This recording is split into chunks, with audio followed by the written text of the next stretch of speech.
জামায়াতে ইসলাম বাংলাদেশের মানুষের সাথে মুনাফিকি করছে বলে মন্তব্য করেছেন বিএনপি নেতা রাশেদ খান।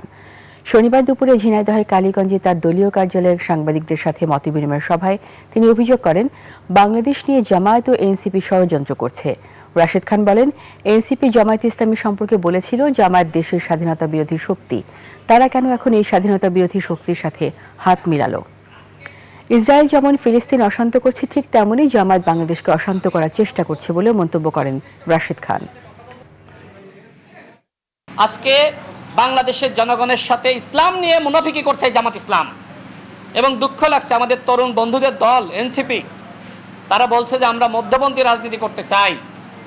তারা একসময় জামাত ইসলাম নিয়ে মন্তব্য করেছিল যে জামাত ইসলাম দেশের স্বাধীনতা, সার্বভৌমত্ব এবং মানচিত্র বিরোধী শক্তি। তাহলে এনসিপি এখন কেন এই স্বাধীনতা, সার্বভৌমত্ব এবং মানচিত্র বিরোধী শক্তি জামাত ইসলামের সাথে হাত মেলালো?